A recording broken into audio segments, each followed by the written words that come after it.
Diskusi nanti setelah pembicara kedua menjadi satu waktu diskusi.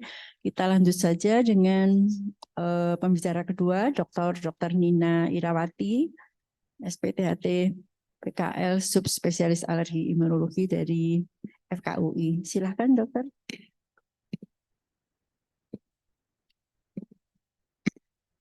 Dr. Nina Irawati lulus dari UI tahun 85 sebagai spesialis THT dari UI juga tahun 96, sebagai konsultan di bidang alergi imunologi tahun 2009 dan lulus doktor di FKUI juga tahun 2001. Pengalamannya banyak, terutama di dalam pertemuan-pertemuan nasional sebagai instruktur pada course-course mengenai alergi imunologi. Sekarang posisinya sebagai ketua dari Peralmuni Jaya. Jaya itu Jakarta Raya ya. Dan member dari working group dari Indo Head and Neck Surgeon ya. Silahkan dokter untuk 20 menit. Terima kasih Prof. Supriyati. Assalamualaikum warahmatullahi wabarakatuh. Selamat pagi, salam sejahtera untuk kita semua. Senang sekali saya bisa bertemu dengan guru-guru saya, teman-teman sejawat dari kelompok studi alergi imunologi, juga dengan teman-teman sejawat spesialis THT maupun dokter umum di Semarang ini. Ya, saya mendapat tugas untuk men-share tentang update guideline tata laksana rinitis alergi. Maaf, ininya nggak jalan. Ya, tolong dibantu. Ya, kita tahu bahwa rinitis alergi merupakan penyakit inflamasi kronis ya. Tadi sudah dijelaskan oleh Dr. Arif yang diperantarai oleh IgE akibat adanya pajanan alergen dan prevalensinya makin lama makin meningkat. Tadi sudah disampaikan juga bahwa tentu saja suatu penyakit inflamasi kronik ini akan membuat kualitas hidup kita menurun, baik performance, penampilan kita maupun produktivitas kita sebagai pelajar ya atau mahasiswa ataupun yang sedang bekerja ataupun pada orang-orang yang sudah tidak bekerja pun ya, jadi akan mempengaruhi kualitas hidup karena dapat dialami oleh semua golongan usia ya. Jadi tentu saja karena suatu penyakit inflamasi kronik membutuhkan terapi medikamentosa yang berkelanjutan ya. Tentu saja akan mempengaruhi secara ekonomi. Slide. Tentu saja ini diperlukan penyesuaian dengan tata laksana guideline yang terbaru, juga kepatuhan terhadap pasien terhadap pengobatan yang diberikan oleh dokternya, dan tentu saja ini supaya dicapai keadaan rinitis alergi yang terkontrol. Slide. Ya, ini tadi sudah disampaikan. Slide. Maju. Ya.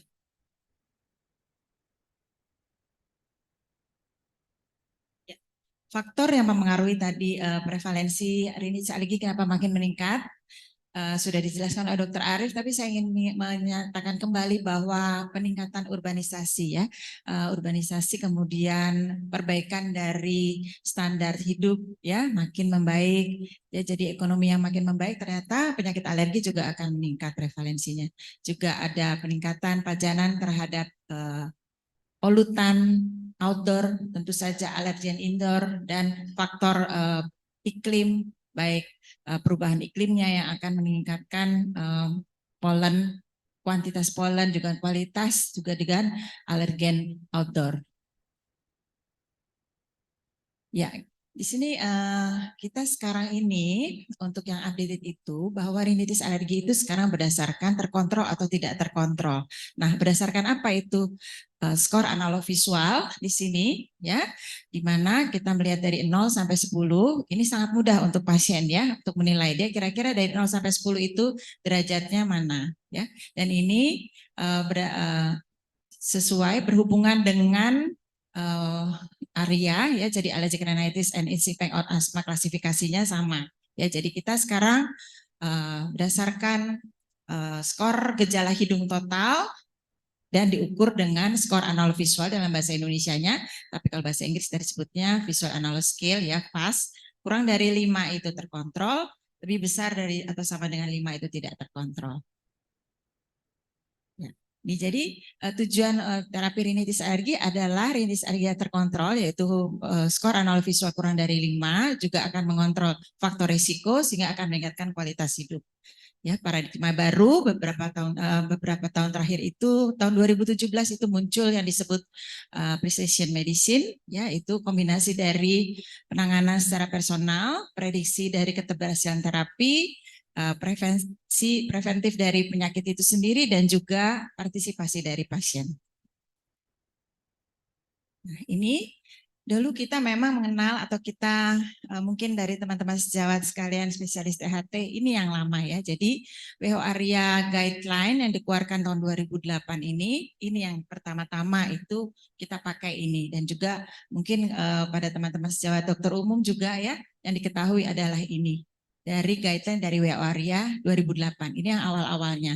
Jadi dulu berdasarkan pasien kita masuk dalam klasifikasi rinitis alergi yang mana, intermittent atau persisten, berdasarkan waktunya. Intermittent kalau kurang dari 4 minggu, kemudian kurang dari 4 kali dalam 1 minggu, kemudian kalau persisten lebih dari 4 minggu, ya, dan hampir setiap hari. Kemudian efek terhadap kualitas hidupnya ringan atau sedang berat. Ringan itu tidak ada pengaruh terhadap kualitas hidup, gangguan ke pekerjaan kita sehari-hari dan sebagainya. Kemudian kalau sedang berat itu ada gangguan. Dan di sini sudah ada guideline-nya. Kalau mild, intermittent itu diberikan apa ya. Kemudian terapi kalau sudah persisten ini sudah masuk, apalagi kalau sudah moderate severe, sedang berat ini masuk steroid intranasal di sini ya. Kemudian bisa kombinasi dengan antihistamin ataupun kemudian leukotriene reseptor antagonis diberikan bila ada asma, dan juga kalau persisten ini sudah langsung diberikan steroid intranasal. Kemudian ini 2-4 minggu dilihat. Kemudian kalau perbaikan bisa di step down dan dilanjutkan selama 1 bulan. Kalau ada kegagalan, kita mesti lihat lagi diagnostiknya betul atau tidak, ada komorbid atau tidak, kelainan anatomi pada rongga hidung. Kemudian kita bisa lakukan pengobatan lain, bahkan di-refer kepada spesialis bila ada terapi lanjutan, misalnya kita ingin melakukan reduksi konka atau pemberian imunoterapi. Kalau ada konjungtivitis juga kita berikan tambahan untuk matanya. Ya.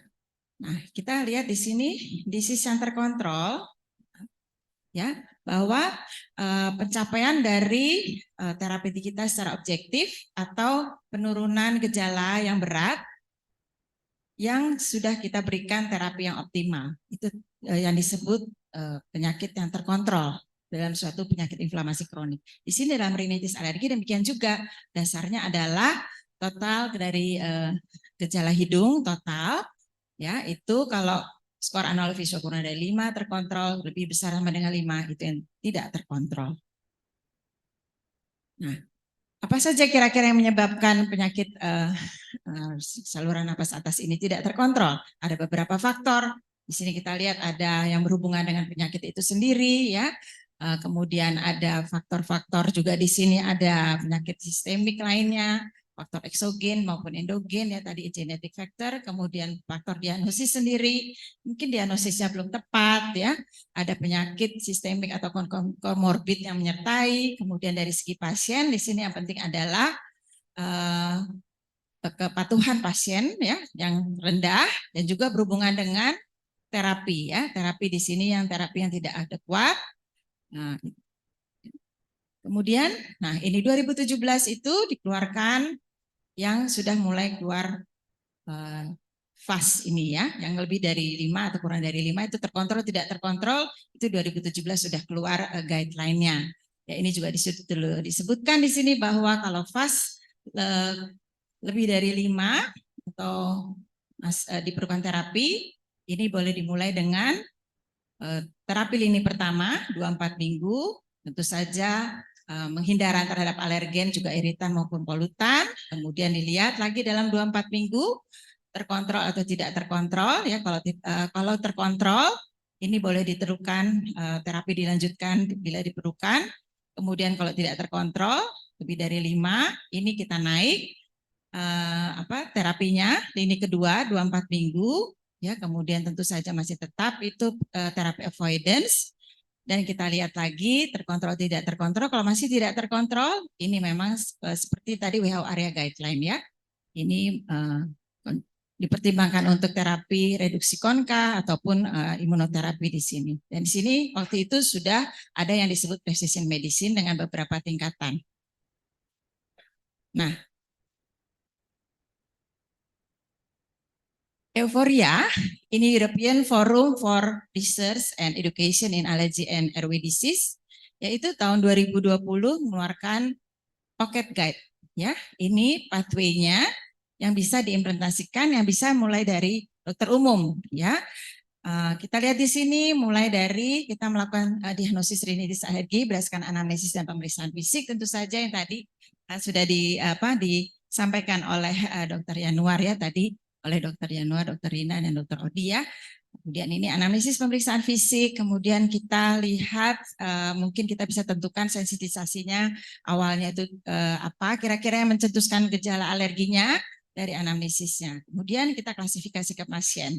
Ya kalau di sini berdasarkan terkontrol tidak terkontrol. Kalau yang dulu itu intermittent persistent ya, ringan, moderate, severe ya. Dan ini berdasarkan gejalanya. Kita lakukan 4 gejala utama dari rinitis alergi ya, tadi sudah disampaikan juga di pemicu tadi ya, bersin berulang, hidung tersumbat, hidung gatal maupun rinorenya ya, fase dinilai. Kemudian respons terhadap terapi itu terkontrol tidak terkontrol. Di sini kita tentukan terapi medikamentosa. Tentu saja kita pertama adalah edukasi kepada pasien mengenai terapi penghindarannya. Kemudian juga komunikasi yang baik antara dokter pasien supaya ini kepatuhan ya dan penyesuaian terhadap guideline itu bisa dicapai. Kemudian kita pilih produknya, medikamentosa ataupun imunoterapi. Setelah itu kita tentukan treatment selanjutnya bagaimana kita follow up pasiennya terhadap terapi yang kita berikan, terkontrol atau tidak terkontrol. Kalau belum terkontrol atau uncontrolled, ya pasien masih lebih besar sama dengan 5, itu klasifikasi ulang. Terapinya juga kita lihat lagi bagaimana apakah sudah sesuai atau juga kepatuhan, adherence ya, dan juga compliance pasien. Kemudian produknya kita lihat lagi, kita pilih, dan terakhir adalah treatment rencana treatment selanjutnya. Semua ini berdasarkan terapi yang personal terhadap pasien per pasien ya. Jadi kita benar-benar harus melihat komunikasi yang baik. Ini patient partnership ini sangat penting ya. Jadi kita lihat respons terapi berkelanjutannya bagaimana rencananya, kemudian apa yang diinginkan pasien. Kalau bukan kita sama gitu ya, pasien inginnya saya bagaimana kalau saya boleh nggak saya terapi cuci hidung saja dengan yang minum aja deh gitu. Saya tidak mau memakai corticosteroid nasal spray misalnya. Jadi kita harus menjelaskan apa fungsi dari corticosteroid nasal spray itu. Jadi komunikasi yang baik itu sangat diperlukan ya. Nah, ini dia. Berdasarkan dari si euforia tadi keluar algoritma ya. Ini ada buat untuk anak juga ada untuk dewasa ya.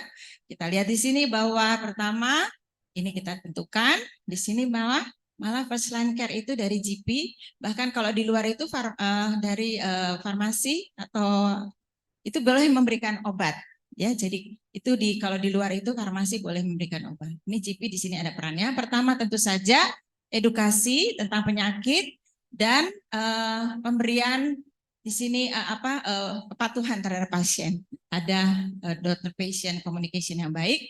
Kemudian tentu saja penghindaran iritan dan alergen. Di sini dimulai dengan cuci hidung ya, cuci hidung dengan nasal-saline atau larutan garam fisiologis atau NaCl.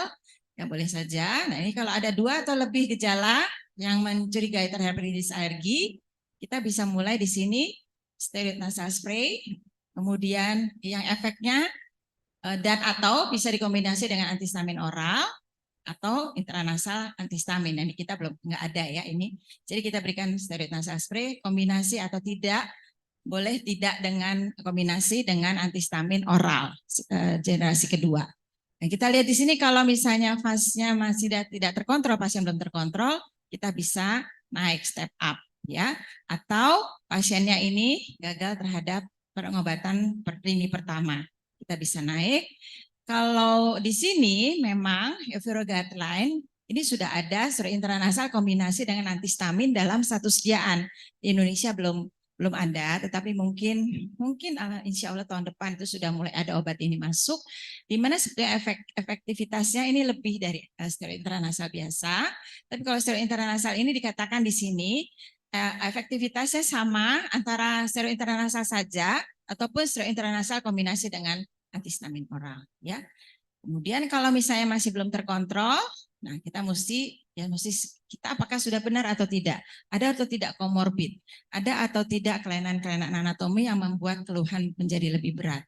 Komorbiditas misalnya rhinosinusitis kronik dan sebagainya ya.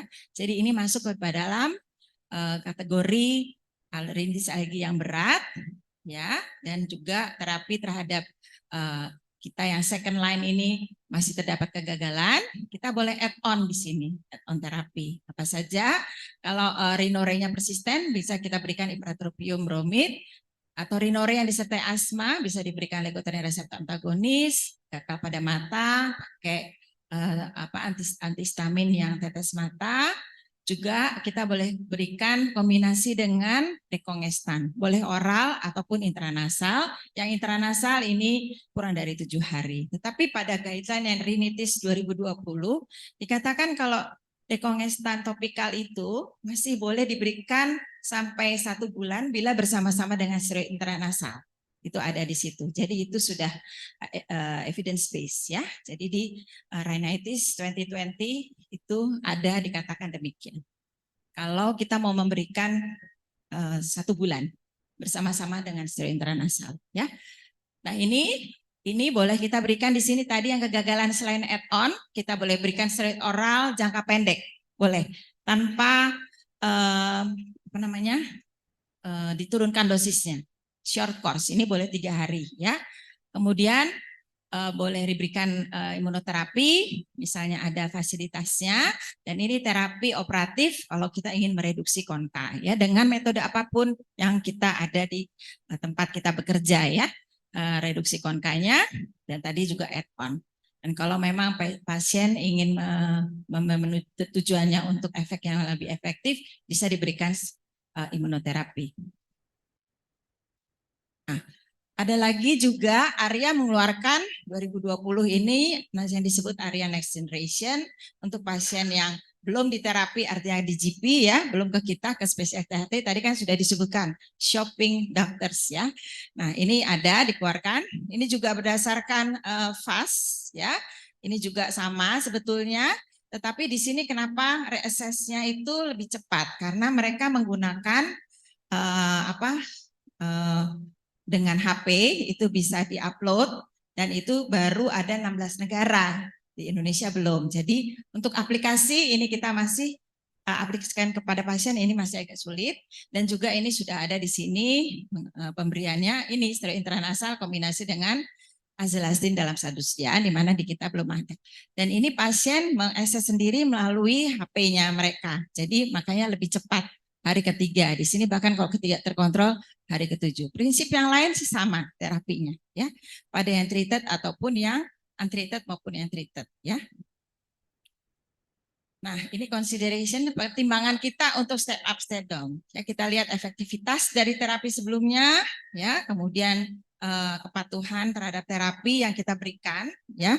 Artinya pasiennya itu terapi, kemudian pilihan pasien preference ini sangat penting ya, supaya adherence-nya, kepatuhan pasien terhadap pengobatan itu maksimal. Ya, tentu saja dari segi pengobatan dan efek samping itu kita jelaskan bahwa pemberian intranasal steroid jangka panjang, kalau pemberiannya benar, yaitu sangat jarang ditemukan efek samping yang tidak diinginkan. Ya. Nah, ini step up step down, ini dari T1 itu antihistaminosedatif generasi kedua, kemudian naik ke steroid intranasal, kemudian naik ke 3 itu dengan kombinasi dengan azelastine dalam satu sediaan, T4 itu steroid oral jangka pendek atau yang tadi add-on ya. Kemudian ini kalau mau imunoterapi tentu saja diberikan, kita refer kepada teman sejawat yang memberikan imunoterapi. Ya, terima kasih Bu. Jadi ini ya tentu saja ini kalau kita lihat steroid intranasal ini memang dapat mengatasi seluruh gejala rinitis alergi, poten dia ya. Kemudian di sini juga dikatakan di next generation, tidak nyala tolong. Slide selanjutnya, ya ini slide selanjutnya. Ya ini kombinasi dengan ini jadi ya steroid intranasal itu potent medication sebagai first line terapi lini pertama untuk yang moderate severe rinitis alergi, dan kombinasi ini memang antihistamin kombinasi dengan steroid intranasal itu tidak ada kelebihannya dibandingkan pemberian steroid intranasal saja. Ini evidence base. Lanjut, tidak jalan slide berikut. Ya, ini ya. Jadi, kenapa kita harus memberikan terapi yang berkelanjutan, continuous ya, jangka panjang ya, karena kalau intermittent aja pemberiannya itu tidak efektif ya. Dan ini kita lihat dari lingkaran ini ya. Ada inflamasi kronis yang berkelanjutan ya, continuous inflammation yang akan menyebabkan ini. Ya, jadi kalau pasien sudah tolerate dengan gejalanya, dia akan menghentikan pengobatan, kemudian dia akan menghentikan pengobatan, dan tentu saja gejala akan muncul. Jadi kalau misalnya pengobatan tidak continuous, ini tidak bisa mengontrol inflamasi juga yang berkelanjutan atau inflamasi kronik. Lanjut, ya. Ini kita lanjut saja bahwa keuntungan pemberian antiinflamasi yang jangka panjang. Ya, ini tentu saja akan menyebabkan moderate severe intermittent itu tidak, kalau diberikan steroid intranasal yang berkelanjutan jangka panjang, ini akan mencegah terjadinya persisten. Bahkan yang persisten akan mencegah terjadinya komorbiditas. Jadi diperlukan pengobatan yang continuous ya untuk dengan komunikasi yang baik dokter pasien supaya pasien akan taat ya. Lanjut. Nah, ini tadi beberapa faktor yang menyebabkan kepatuhan pasien itu berkurang, bisa dari segi pasien sendiri ya, kemudian dari terapi yang diberikan, nih harus juga yang mudah digunakan ya, dan jangan diberikan yang misalnya dua kali sehari. Kalau pasien itu kalau 1 kali sehari dia lebih senang gitu ya, karena adherence-nya itu kepatuhannya akan lebih baik. Kemudian faktor ini relationship ya, komunikasi yang baik antara dokter pasien ini sangat diperlukan. Ya, jadi komunikasi yang tidak adekuat ya itu akan mempengaruhi. Lanjut. Ya, jadi sebagai kesimpulan bahwa terapi rinitis alergi itu saat ini adalah utamanya targetnya adalah mengontrol gejala rinitis alergi berdasarkan fase yang kurang dari 5. Nah, guideline internasional beberapa sudah disampaikan, termasuk yang 2020 dari Next Generation itu intranasal memang first line treatment ya. Kemudian ini pocket guide yang dikeluarkan oleh Euphoria ini praktis, mudah digunakan pada praktek klinik kita sehari-hari dan juga ringkas ya, dan memang tujuannya ke pasien per pasien, personalized ya artinya. Dan ini tadi disebutkan bahwa pemberian steroid intranasal yang jangka panjang ini mencegah terjadinya komorbid. Jangan lupa ini patient preference diperhatikan, dan keberhasilan terapi rinitis alergi ini bergantung pada kepatuhan pasien dan komunikasi yang baik antara dokter pasien. Demikian, mudah-mudahan bermanfaat. Wassalamualaikum warahmatullahi wabarakatuh. Terima kasih Dr. Nina. Untuk selanjutnya forum tanya jawab, kita punya waktu 15 menit. Silahkan kalau ada ingin menyampaikan pertanyaan atau komentar dari presentasi Dr. Arif dan Dr. Nina.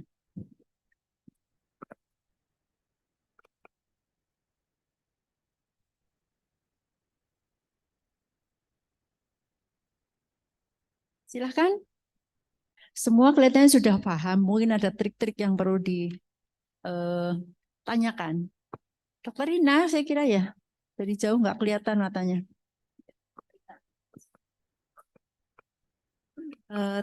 Terima kasih Prof atas kesempatannya. Nama saya Rina dari Semarang. Saya punya dua pertanyaan. Yang pertama untuk Dokter Nina. Eh, Tadi kan kita dengarkan kalau untuk pengobatan sekarang tergantung oleh fas ya dok. Lalu untuk menghitung nilai fasnya itu kan kita tahu kalau rinitis alergi kan ada 4 gejala utama ya, hidung tersumbat, gatal, bersin. Nah untuk fasnya itu apakah harus misalnya yang kita sebut itu terkontrol itu yang di bawah 5 itu harus semua gejala atau bagaimana ya dok? Lalu yang kedua tadi dari presentasi Dokter Arief kan disebutkan memang polusi mempengaruhi untuk angka kejadian rinitis alerginya. Nah, kita tahu isu sekarang bahkan untuk kota-kota besar ya, terakhir kota Jakarta kan dinyatakan kalau termasuk udara di kota Jakarta kan sangat buruk ya untuk beberapa tahun terakhir ini gitu. Apa yang dapat dilakukan atau kita sebagai dokter mungkin mengedukasi ya para pasien yang hidup di kota besar gitu dok. Ya, sekian dok pertanyaan dari saya. Terima kasih, Dokter Rina. Jadi memang dikatakan bahwa total nasal symptom score ya. Jadi kalau TNSS itu kan bahasa itu skor total gejala hidung itu dikatakan bahwa berdasarkan dari 4 gejala yang memang patognomonik untuk rinitis alergi.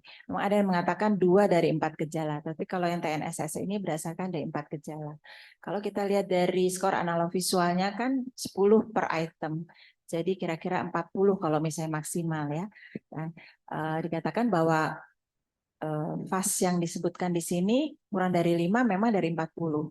Kadang-kadang PPDS terutama yang bertanya, ini mungkin nih kalau bisa diterapi benar nih bisa kurang dari 5. Tapi kita pengalaman bahwa pasien diberikan memang kan 2-4 minggu ya kalau dari guideline. Kita masih ikuti itu 2-4 minggu. Jadi pasien minimal 2 minggu itu sudah kontrol kembali pada saat. Jadi awal itu kita nilai fasnya berapa pada saat dia pertama kali datang ke kita, kemudian dalam 2 minggu diberikan terapi yang sesuai guideline tadi ya, yang adekuat ya dengan komunikasi yang baik ya tentu saja dengan tadi penghindaran terhadap alergen, iritan, polutan, nanti mungkin Dokter Arief yang akan menjelaskan bagaimana sih polutan ini kita bagaimana menyikapinya yang polutan tinggi. Nah itu ternyata dalam 2 minggu itu kalau memang pasien benar-benar mengikuti apa adherence-nya itu ya, jadi taat terhadap pengobatan yang kita sampaikan kepada pasien, itu bisa ternyata kurang dari 5. Tadi kita, ternyata bisa ya. Jadi misalnya awal-awalnya sekitar 20-an, ya jarang memang kalau yang berat banget yang memang persisten, kemudian yang sedang berat itu mungkin di atas 30, tapi biasa rata-rata sekitar 20-an begitu ya. Itu ternyata pada saat 2 minggu pertama itu bisa mencapai terkontrol kurang dari 5 dari 4 gejala itu. Dan kalau memang yang tidak terkontrol memang biasanya lebih dari 5. Itu dari 4 gejala ya Dokter Ina. Terima kasih.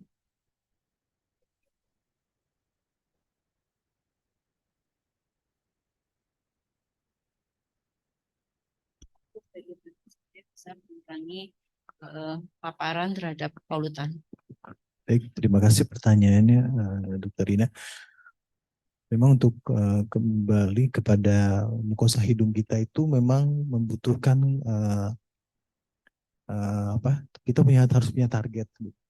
Kalau memang pada individu tersebut memang sering, contohnya dia bekerja sebagai ojek online lah, begitu dia berkendaraan setiap hari, helmnya tidak full face, helm nggak pernah pakai masker, tentu kita pada saat kita lakukan pemeriksaan hidung tuh tentu lihat mukosa hidung tuh kering sekali ya. Biasanya terlihat tuh dia sering terpapar kena iritasi atau pekerja pabrik tekstil contohnya atau yang bengkel itu juga kita bisa lihat hidungnya memang mukosanya kering sekali. itu kita harus sudah bisa meyakini bahwa pasti sudah terjadi perubahan dari barrier mukosa dari hidungnya. Tidak. Nah, itu mudah terjadi ditembus oleh apapun, baik virus, bakteri maupun polutan seperti ini.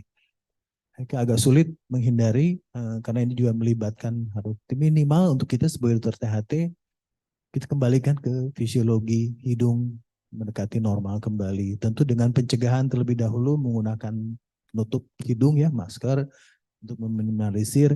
Kemudian kita bisa juga memberikan beberapa tata laksana ya, seperti cuci hidung yang rutin dia gunakan setelah pulang kerja atau pada saat sesi istirahat kerja. Itu kita bisa berikan. Kemudian kita ajarkan cara penggunaan cuci hidung yang rutin tersebut dan juga cara membuang kotoran polutan yang ada di hidung. Nah, itu setelah dicuci kemudian dia harus menghembuskan nafas seperti itu. Itu pencegahan untuk meminimalisir jumlah. Tentu kalau untuk mengembalikan mukosa hidung kembali ke ini tentu sulit, perlu waktu maksud saya. Dan itu tadi yang Dokter Nina katakan penggunaan obat jangka panjang itu steroid intranasal jangka panjang itu tidak usah khawatir ya, kita bisa gunakan dalam jangka panjang karena mengingat inflamasinya tadi. Kan kita nggak mungkin menyuruh orang itu berhenti bekerja ataupun lain sebagainya, tidak. Jadi dampingi saja, kita kawal saja untuk pencegahan minimalisir. Kemudian pada sesi dia nggak kerja, itu apa yang harus dia lakukan? Tentu sistem imun ini kan terganggu karena polutan tadi. Kita masih lihat tabel yang tadi itu polutan itu berpengaruh terhadap sumber-sumber alergen juga dan juga terhadap sistem imun tubuhnya. Sehingga edukasi yang lebih penting seperti jaga kondisi, olahraga teratur, kemudian tadi cuci hidung yang rutin bisa kita berikan. Mungkin itu sementara, Dokter Ina. Terima kasih. Terima kasih Dr. Arif. Saya kira ada lagi yang ingin mengajukan pertanyaan. Jadi saya kira memang kita harus kembali ke fisiologi juga. Jadi kalau ada apa-apa masalah itu ya kita kembali apa sih yang sedang dialami oleh pasien. Kalau tadi katanya tampak bahwa mukosanya kering ya jangan lupa. Kalau mukosa kering ya nggak bisa ada clearance dari mukosa hidung. Jadi harus dibuat lembab. Dan yang saya kira perlu sekali pengalaman saya, dokternya itu kurang menjelaskan. Jadi seringkali kegagalan atau kekurang berhasilan terapi itu kurang menjelaskan. Seperti nasal spray dari steroid. Beberapa kali saya mendapatkan pengalaman, dia sudah dapat karena kebetulan di BPJS juga ada ya nasal spray, tapi jumlahnya terbatas sehingga tidak bisa selalu dapat. Itu diirit-irit disimpan gitu, menunggu ada gejala. Jadi ya itu tidak betul. Kalau nunggu ada gejala ya jadi tidak pernah terkontrol yang cukup lama. Jadi memang kita anjurkan pada pemakaian pertama memang sebaiknya sampai habis supaya kita bisa mengetahui seberapa sih tingkat terkontrolnya itu. Baru kalau memang betul-betul sepertinya sudah hampir tidak ada gejala, kemudian kita baru melanjutkan edukasi yang harusnya betul-betul kita tanyakan apa yang sudah dilakukan dan apa yang belum dilakukan. Kalau tidak begitu, dia akan kembali ke stadium awal lagi. Jadi itu kalau pengalaman saya, kadang-kadang pemakainya juga tidak betul. Dokternya tidak memberitahu bahwa nyemprotnya itu ke arah lateral, ke arah konka, tapi asal aja nyemprot, jadi ke hidung serot gitu. Ya, sampai habis pun tidak akan terkontrol. Jadi tolong kalau ketemu pasien alergi, penjelasannya cukup jelas, bukan untuk dokter tapi untuk pasien. Jadi kalau pasiennya banyak mungkin diminta kontrol dalam 2 minggu untuk ditanya apa yang dilakukan, apa sudah seperti yang kita mau, untuk meyakinkan hasil pengobatannya dan apa yang dilakukan. Saya kira itu yang saya perlu tambahkan karena saya sudah banyak ketemu pasien seperti itu yang gagal terapi bukan karena obatnya yang salah, bukan karena tapi informasi yang kurang lengkap gitu saya kira. Nggak ada lagi yang ingin komentar, tanya. Tadi itu banyak sekali update-update ya dari penata laksanaan Intisari. Tapi saya kira sebetulnya prinsipnya hampir sama untuk kita. Tapi membaca teori itu penting untuk kita ambil mana yang praktis dilakukan. Saya kira itu ya dokter. Betul, nggak ada lagi nih? Ya silakan.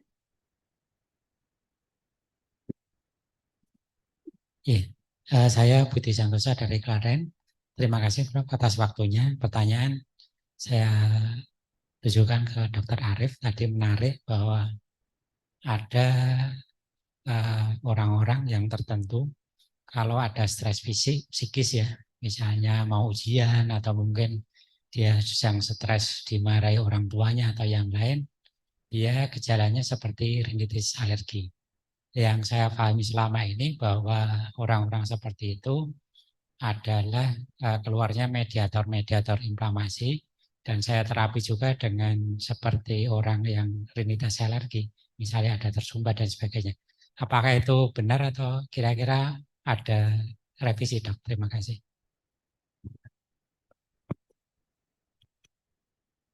Baik, baik, terima kasih Dok untuk pertanyaannya. Memang kalau kami lihat dari beberapa penelitian mengenai gangguan kejiwaan hubungannya dengan alergi begitu, itu kita bisa melihat beberapa jurnal penelitian. Memang belum banyak ya Dok ya. Di situ memang ada seperti kuesioner dan lain sebagainya. Namun itu penelitian yang materi yang menarik untuk kita bisa melihat. Dari situ saya pribadi melihat, oh ini memang ternyata ini suatu hal yang baru buat saya pribadi, bahwa dalam tata laksana pasien dengan alergi ini kita harus pikirkan hal tersebut Dok. Secara psikosomatisnya juga ada dan sebagainya. Dan memang akhirnya jadi bias, jadi trial error buat kita sendiri.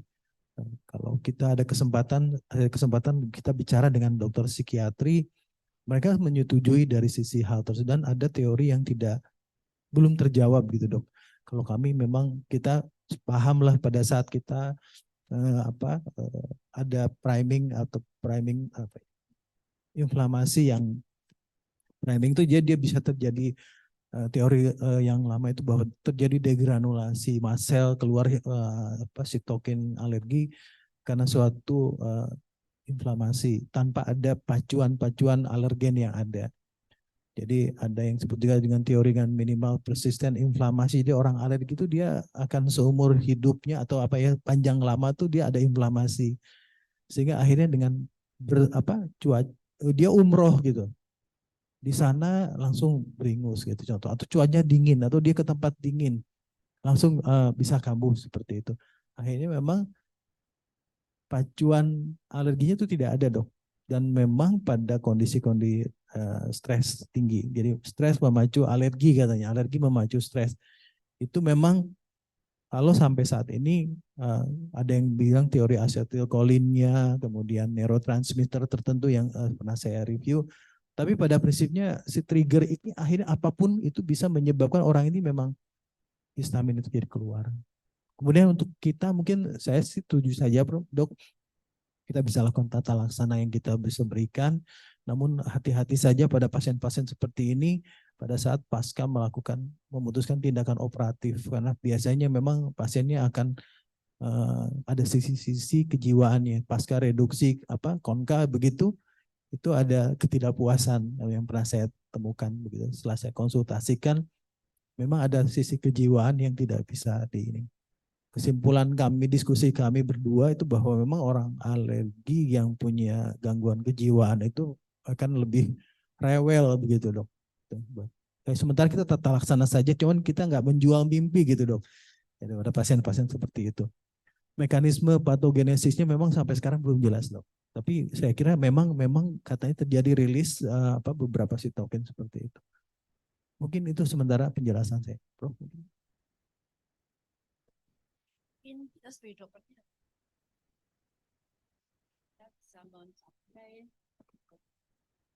mungkin kalau pertama kali bertemu bisa mencari latar belakangnya, kemudian gejala mana yang menonjol, kemudian dia berikan terapi yang ditujukan ke gejala yang muncul itu. Kemudian biasanya kan berdua ya, kalau istri mungkin dengan suami. Nah, kalau memang perlu kita bisa minta informasi, kalau anak-anak atau remaja mungkin pasiennya boleh keluar, kita tanya ke orang tuanya misalnya sebetulnya ada masalah apa sehingga sampai sebegitu ekstrimnya. Saya punya pasien itu kalau makan lauknya tidak cocok, bukannya tidak dimakan, tapi piringnya ditungkrep gitu. Kalau habis itu dia asmanya kambuh. Kalau begitu kan bukan alergi jelas. Jadi lebih ke arah parasimpatisnya, dan dia punya gangguan jiwa yang terlalu ekstrim, dalam arti bukan gila tapi reaksinya terlalu keras sehingga kita perlu mengedukasi si pasien juga bahwa seperti itu tidak baik dan akan membuat penderitaan bagi dia sendiri, kan sebenarnya dia mengalami itu. Ekstrim sekali itu, jadi sudah SMA makan tidak cocok aja kok, bukannya tidak dimakan atau keluar pergi yang dia mau, tapi piringnya ditumplek-plek di meja lah, ibunya kan juga jadi marah. Jadi di dalam suasana seperti itu nanti akan memberikan semacam lingkaran setan ya bagi psikologi si pasiennya. Saya kira itu yang bisa saya sampaikan, barangkali belum mengalami, saya sudah mengalami beberapa kali yang ekstrim dulu, anak-anak itu kok bisa begitu, kok heran. Kalau memberi edukasi kepada pasiennya, kadang-kadang saya minta ibunya keluar juga, kita akan memberitahu supaya dia nanti tidak, loh ibunya nanti kan malah marah ya, itu dokternya bilang kan, jadi kadang-kadang kita mesti jaga itu. Tidak ada lagi, masih ada waktu 3 menit. Oh ya, silakan. Terima kasih Prof waktunya. Yang saya tanyakan ke Dr. Nina untuk tata laksana terapi atau alergi pada gestasional itu, di situ tadi belum ada guideline-nya, artinya belum ada penjelasannya. Karena pada akhir-akhir ini banyak sekali wanita hamil itu mengalami gejala alergi, padahal sebelum hamil itu nggak ada gejala apapun, dok. Tetapi waktu kita tanya, memang dulu dia pernah ada riwayat seperti itu. Tetapi nggak lama sudah nggak pernah kambuh, setelah hamil kambuh lagi. Apa yang bisa kita lakukan, baik trimester pertama, kedua maupun ketiga, dok?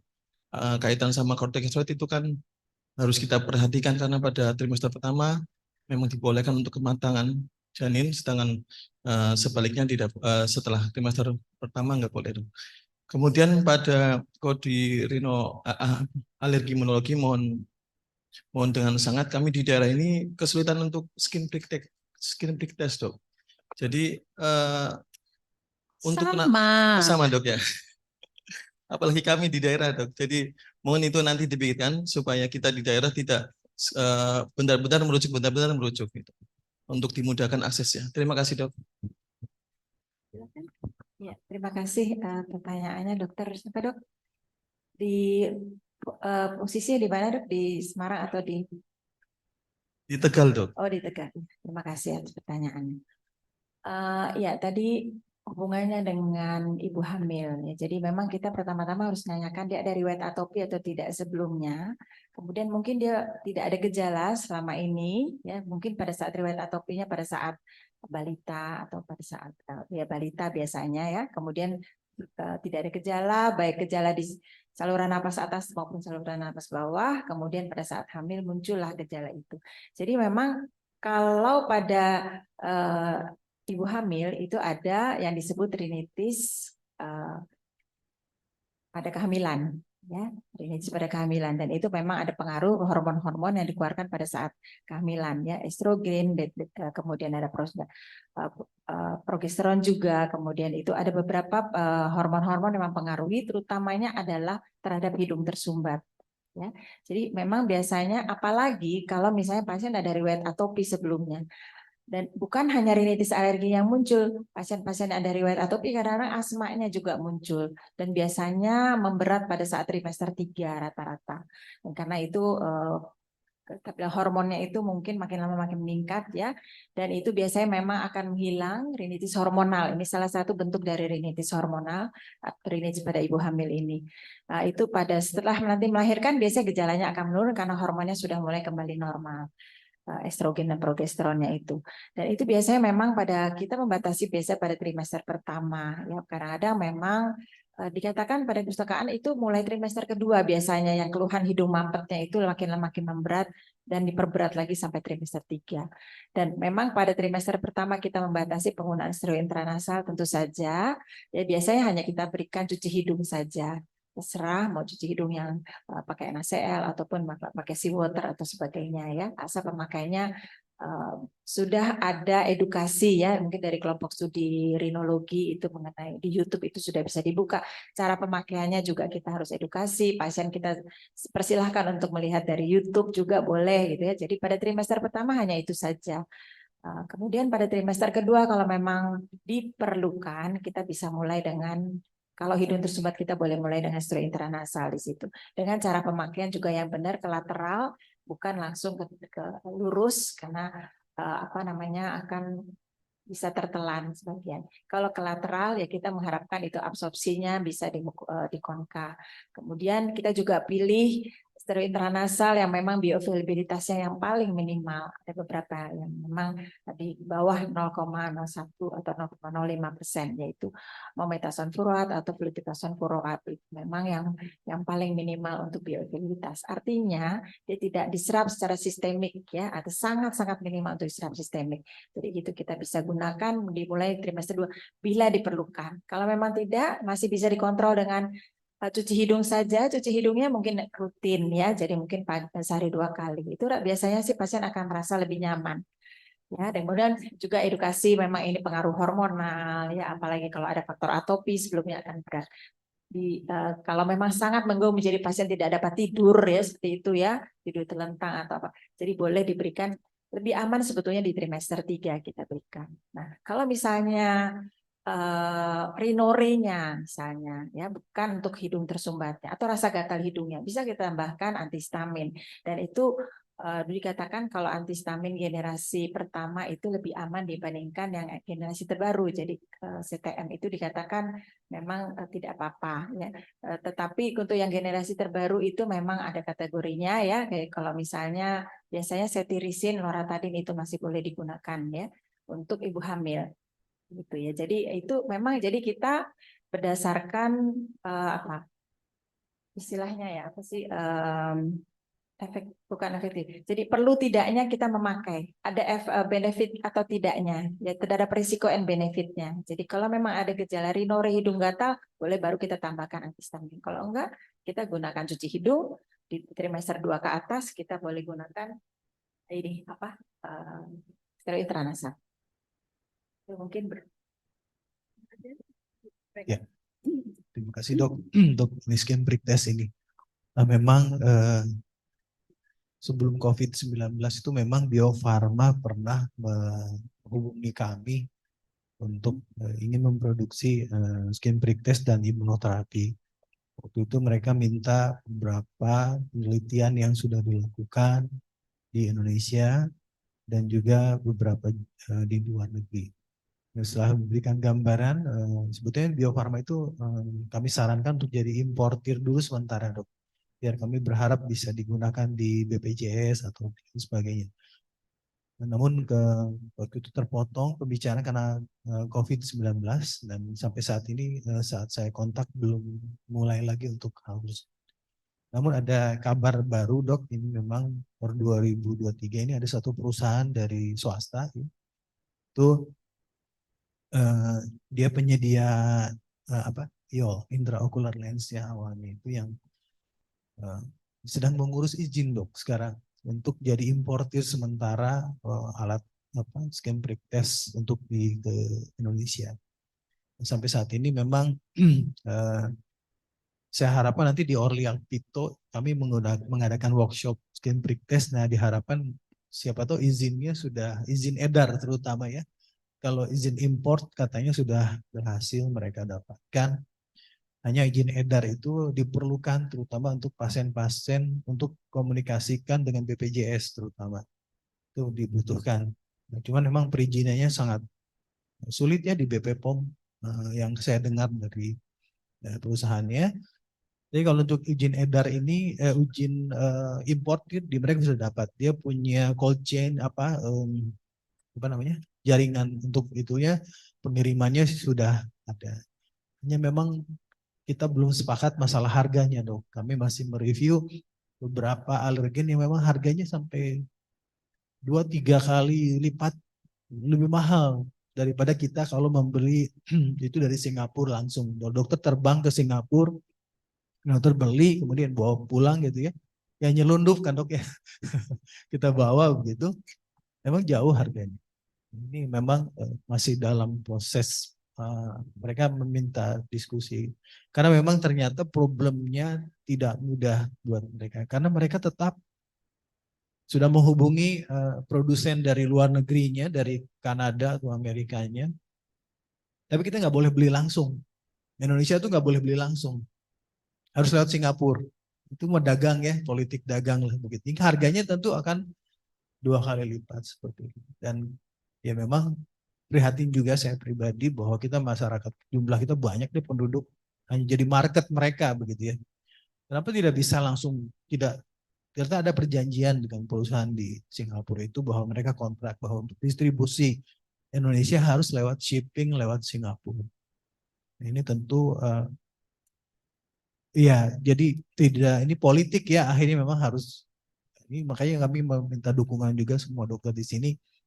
Kalau itu menjadi isu strategis, siapa tahu itu bisa lebih mudah ya, bahwa ini bukan barang yang untuk kita apa ya namanya, untuk kemudahan pasien sebetulnya. Coba nah harganya bisa ditekan, bisa di-approve oleh BPJS khususnya, sehingga kita bisa di RSUD dan rumah sakit itu bisa melakukan screen prick test. Ya kita berharap nanti saat Oriak Pito mereka mau partisipasi katanya minimal untuk membantu saat skin prick test workshop nanti itu. Nah siapa tahu mereka sudah approve ya, dokter bisa pesan di situ. Waiting list gitu ya, menyimpan nama saat itu. Saya kira memang kalau beli jangan pribadi ya, mungkin rumah sakit mungkin yang membeli. Karena beberapa rumah sakit RSUD pemerintah pasti harus minta itu dok, izin edar.